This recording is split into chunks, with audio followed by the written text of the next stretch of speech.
3 kereta sekaligus ditangkap sebab seluduk minyak petrol ke Thailand. Korang tengok je lah video ni sampai habis.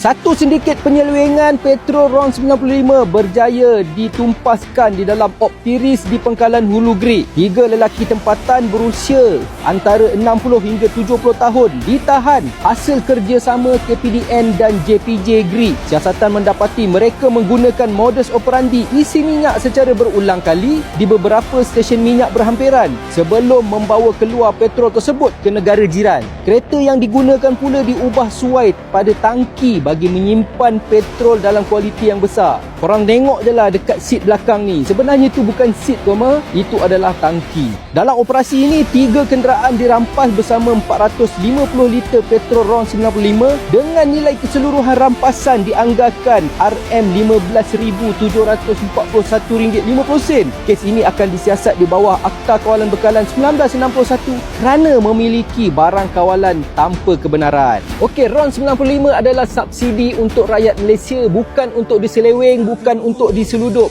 Sekiranya kalau korang jumpalah aktiviti macam ni dekat stesen minyak berdekatan dengan korang, macam biasa, laporkan kepada KPDN. Okey, macam biasa korang, follow kami untuk next video. Assalamualaikum.